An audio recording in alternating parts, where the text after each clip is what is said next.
Share করবো তোমাদের সাথে কচুর শাক রেসিপি। কচুর শাক সাধারণত তোমরা কি দিয়ে খেয়েছো? চিংড়ি মাছ, ইলিশ মাছ, রুই মাছের মাথা বা কাতলা মাছ। আজকে অন্যরকম। প্রথমে কচুর শাক কেটে ধুয়ে নিয়েছি, কড়াতে জল গরম করে নুন দিয়ে কচুর শাকটাকে ভাপিয়ে জল ঝরাতে দিয়েছি। মাছের তেল নিয়েছি, নুন হলুদ মাখিয়ে নিয়েছি, পেঁয়াজ কুচি, লঙ্কা কুচি, রসুন তেতো। কড়াতে তেল গরম করে কালো জিরে, শুকনো লঙ্কা, তেজপাতা ফোড়ন দিয়ে দিয়েছি রসুনটাকে হালকা ভেজে নিয়ে চেরা কাঁচা লঙ্কা আর পেঁয়াজ কুচি দিয়ে ভেজে নিয়ে মোটামুটি ভাজা হয়ে গেলে তেল পোটা দিয়ে দিলাম মাছের। এবার দিয়ে দেবো নুন আর হলুদ। এবার এটাকে ভালো করে ভেজে নেব যতক্ষণ না তেল ছাড়ে। দেখো এই অবস্থায় দিয়ে দেবো কচুর শাক। এবার কি ভালো করে মিশিয়ে নিয়ে একটু টানাবার পালা। জল বেরিয়েছে দেখো কত। এটাকে পুরো শুকনো শুকনো করে ফেলতে হবে। তেল ছাড়তে শুরু করেছে, এই সময় দিয়ে দেবো লেবুর রস, একটু চিনি।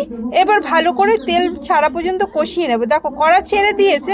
এবার পরিবেশন, গরম গরম ভাত আর এই মাছের তেল দিয়ে কচুর শাক।